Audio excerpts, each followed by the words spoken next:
people like me. You need people like me so you can point your f***ing fingers and say, that's the bad guy. That's the bad guy. That's the bad guy. That's the bad guy. That's the bad guy.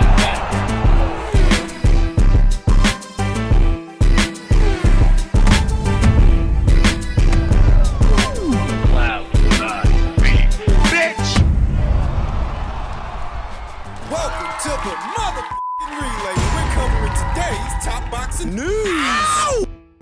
Okay, we'll start with this. There appears to have been a last-minute opponent switch 2 weeks out from Sandy Ryan's next fight.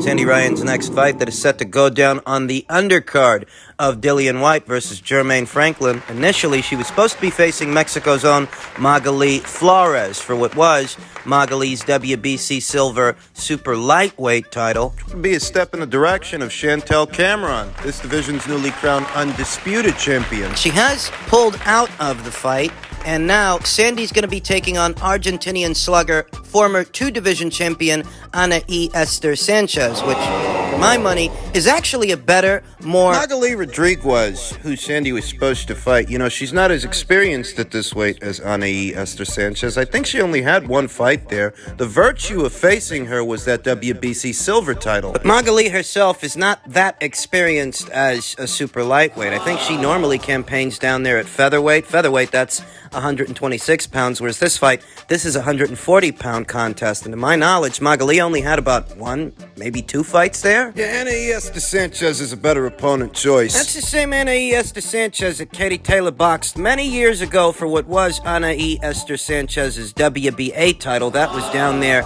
at lightweight. Anaí lost that fight, dropped the decision, subsequently moved up in weight to 140 pounds and became a WBA champion up there. She's got 5 professional losses, but those 5 losses, don't read too much into them. Those losses Anaí Sanchez suffered were at the hands of what were then more experienced fighters than Sandy Ryan is here and now. Sandy only has about 5 professional contests, 5 professional bouts. Anaí Esther-Sanchez has shared the ring with the likes of then unbeaten Eva Wahlstrom, former IBF super featherweight champion Maiva Hamadouche, Katie Taylor, Jessica McCaskill, Chantel Cameron. And it's important to note that when Anaí Esther-Sanchez fought Chantel Cameron, and when she fought Jessica McCaskill, she gave the both of them, respectively, all they could handle. Those were surprisingly difficult fights for the both of those fighters. So don't get it in your head that because Anaí Esther-Sanchez has 5 professional losses, she's some sort of walk in the park, especially for a fighter who's still making their bones and still racking up professional experience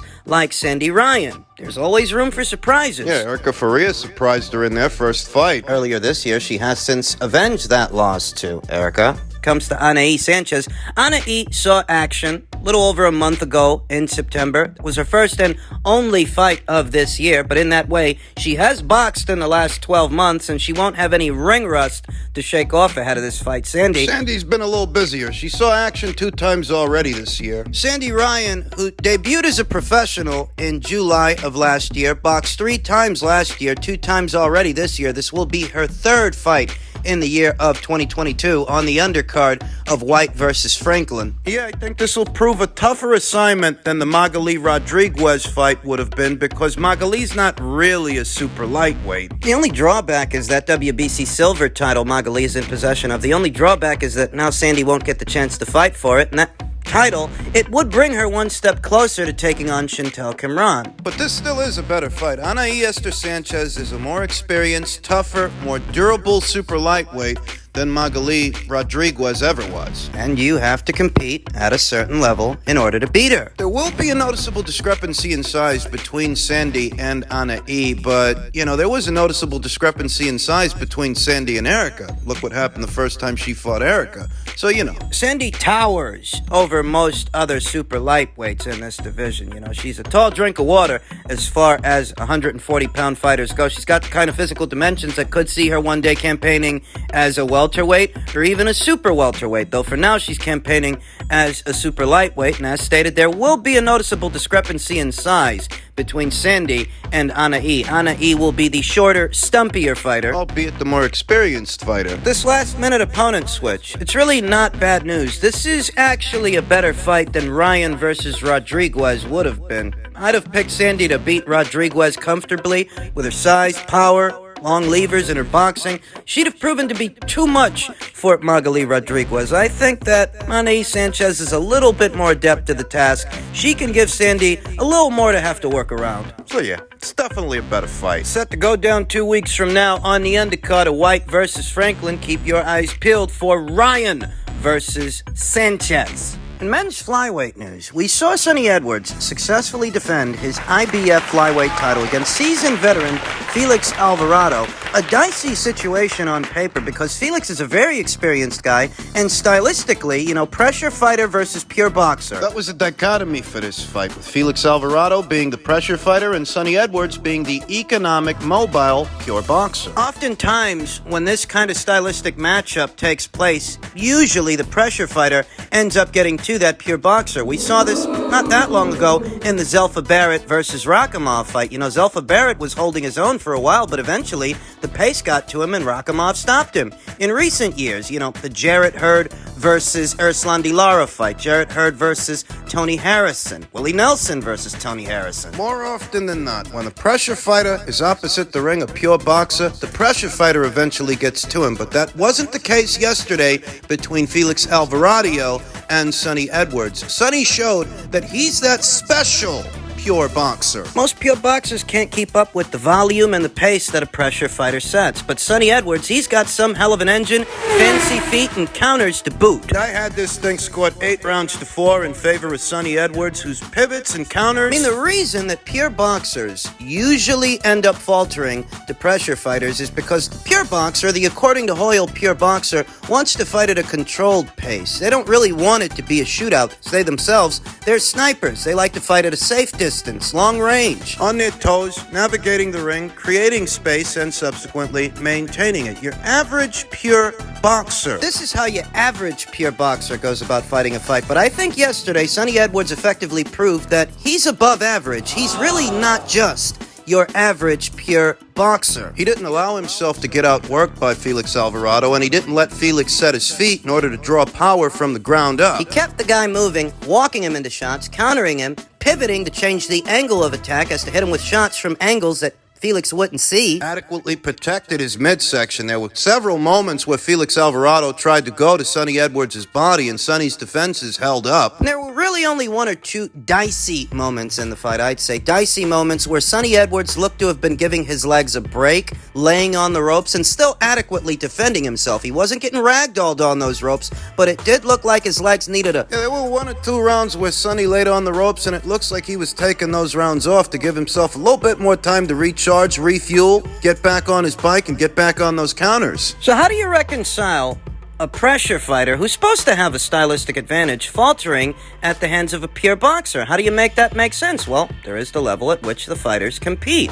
If you've got a solid B- or B pressure fighter, an A-level pure boxer, a B+ to an A- pure boxer might still be able to beat him on the premise that he competes at a higher level. What determines the level at which a fighter competes? Well, it's the subtleties, the nuances, that fighter's individual characteristics, not exclusive to their base style. What kind of chin does the fighter have? Can the guy take a punch? What kind of engine? What kind of cardio? Is he the kind of guy that fades down the stretch, or can he keep up the pace? I'm telling you, it's not often a pure boxer gets the best of a pressure fighter. It really doesn't happen that way. More often than not, the pressure fighter ends up getting to that pure boxer, but that didn't happen yesterday. The key to beating that pressure fighter for the pure boxer is alternating between offense and defense as to not allow yourself to get outworked, not succumbing to the pressure and volume and aggression that pressure fighter brings. The key to beating those guys is balance. Don't just backpedal. Don't just let the guy push you around. You gotta fight him off. So I had yesterday's fight scored 8-4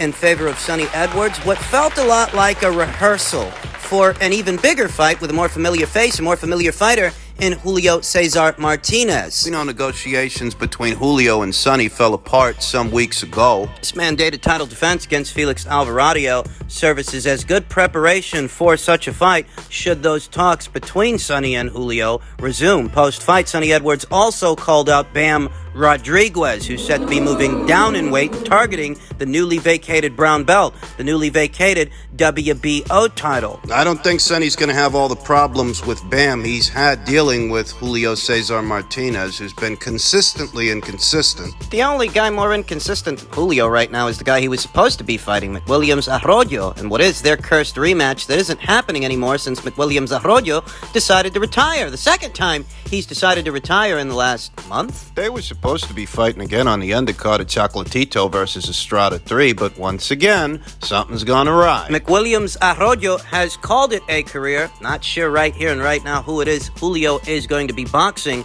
on that undercard. Better still, the big fights for Julio, the big fights, one among them is the long-awaited, long-anticipated Sonny Edwards fight. The opportunity for Sonny to avenge. Exact vengeance for his brother Charlie. What happened between him and Julio some years ago. We've talked about it several times here on the channel. You could argue that that fight, that unification match, has the biggest and best profile of any fight, any unification match you can aspire to make in today's flyweight division, as Artem Delakian, the WBA's reigning flyweight champion, continues to be He's the odd man out. It seems more and more like he's just on the outskirts, sitting on that belt, babysitting it. No idea when he's going to get on the dance floor and decide to try and unify his title with someone else's. Better still, now that Sonny Edwards has successfully defended his red belt, Edwards versus Martinez remains a conversation. Edwards versus Rodriguez or Delakian. Those are conversations as well. Congratulations to Sonny Edwards. for yet another successful defense of the IBF flyweight title, and big things are in store for Sonny in the coming year. And finally, in men's lightweight news, what services as confirmation of what I already thought, what I already told you guys earlier this week. Earlier this week, the WBC at their convention, they ordered a fight between Shakur Stevenson, who's going to be moving up in weight from super featherweight up to lightweight. They ordered a fight between him and Isaac Cruz. And like I told you, that fight's not going to happen. These statements from Isaac and his father. Isaac Cruz Sr. said, "I'd rather see my son fight Lomachenko. He's an easier fight, and we will stop him." He's not going to fight Vasil Lomachenko either. That's more bullshit. Shakur would be extremely boring, running all over the ring like a dog chasing a cat. Even though he wasn't running all over the ring in his last fight with Olympian Robson Conceição, he was taking it to that guy in the pocket, deep in the pocket. Better still, this is what I told you would happen. We would probably make more money fighting other fighters. What other fighters? You've been fighting the Yuriorkis Gamboas of the world. You're telling me they're paying you what? 7 figures to fight Gamboa on undercards? Since having fought Gervonta Davis and having dropped that decision, Isaac Cruz hasn't gone on to headline his own shows, has he? No, he hasn't. And I think it flies largely under the radar that Isaac Cruz, we've already seen this play out before. Earlier this year with Ryan Garcia, Oscar De La Hoya reportedly offered Isaac Cruz and his team 7 figures to come over to the DAZN side of things and box Ryan in what was supposed to be Ryan's comeback fight. And in so many words, Sean Gibbons demanded that the fight take place on the Showtime platform as opposed to DAZN, as if Isaac Cruz is in any position to dictate terms to Ryan Garcia. We all know that Ryan Garcia is the A-side to Isaac. We all know he's a more well-known and followed fighter than Isaac. Isaac's claim to fame is a fight that he lost, and we're seeing history repeat itself here again. Different fight, different fighter, different platform, same outcome. They didn't want to send Isaac Cruz to beat what is perceived as a more beatable fighter in Ryan Garcia. They didn't want to send him to the DAZN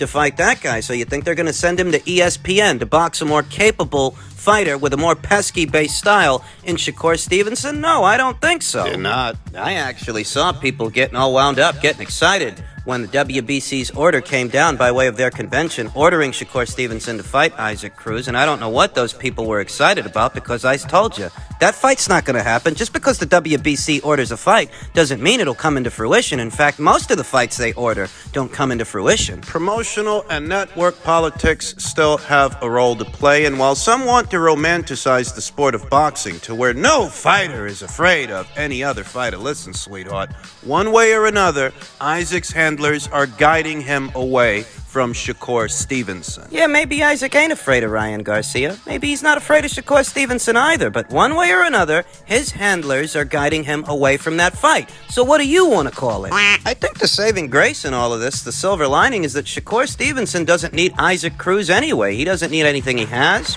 doesn't have anything that Shakur wants. Top Rank is fully capable of putting Shakur Stevenson in good fights, irrespective of what the WBC orders. They can put Shakur Stevenson in there with Jermaine Ortiz. Maybe they can get him George Kambosos as soon as George gets himself back in the winner's bracket, assuming he doesn't stick to his word and retires. Maybe they fast-track Shakur Stevenson to the winner of Lomachenko versus Devin Haney, which is currently being negotiated as we speak. Shakur Stevenson is already in the right place at the right time to get the relevant fights at 135 pounds. And Isaac Cruz is stranded on PBC Island, where he's limited to waiting for Gervonta Davis to give him a second fight, give him a rematch. Because outside of that rematch, what other money fights are over there for Isaac? Well, I don't know. Maybe they could put him in there with Rolly Romero, though I'd hardly call that a money fight. You know, in both of those fights, the Gervonta Davis versus Rolly Romero fight, the Gervonta Davis versus Isaac Cruz fight, Gervonta himself was the draw. He was the guy that brought all the drawing power to the table. So what does a fight between Isaac and Rolly get you at the box office? What does that get you at the gate? And how does that compare to... What, you couldn't make the same or more money boxing Shakur Stevenson? You saw what Isaac's father said. They feel they can make more money fighting someone else. Who? Who's someone else? Name somebody, please. Who, Gervonta Davis again? The idea that going the distance with Gervonta Davis, not even winning the fight, just surviving it, all of a sudden empowers you to turn your nose up at Ryan Garcia, turn your nose up at Shakur Stevenson. It's ridiculous. It's fucking ridiculous. That's what's going on. And I told you that's what would happen. They're trying to fatten up Isaac Cruz, perhaps even try to make him a draw unto himself. And the problem is that's not going to happen with the guys you're putting him in there with. You're not really going to create that big a buzz and that much excitement. It's not that Isaac doesn't have potential. He actually does, and I've acknowledged that before. He's a fan-friendly fighter with a fan-friendly style of Mexican descent, and depending who's opposite the ring, you can really get a lot of attention for his fights. But if they're not going to let him cross the street and have those fights, those important fights... You know, in the Southwest or on the West Coast, you could do a good gate with a Isaac Cruz versus William Zepeda fight, or an Isaac Cruz versus Jojo Diaz fight, Isaac Cruz versus Ryan Garcia, and yes, even Isaac Cruz versus Shakur Stevenson would get... Yes, it would get Isaac more attention than a Gamboa fighter, or that last guy that he fought. I can't even remember his name. I mean, if all they're going to do is have him fighting unheralded fighters and knocking them around... They will, in effect, put a cap on his earning potential, because he's not a star. Not yet. He's not even headlining his own shows. Listen, I don't care how anybody feels about it. Isaac Cruz has ducked Shakur Stevenson. I don't give a fuck if you live down the street from this guy. I don't care about your favoritism, your nationalism, or any other isms you got going on. What this is an according to Hoyle duck. Plain and simple. Plain and simple.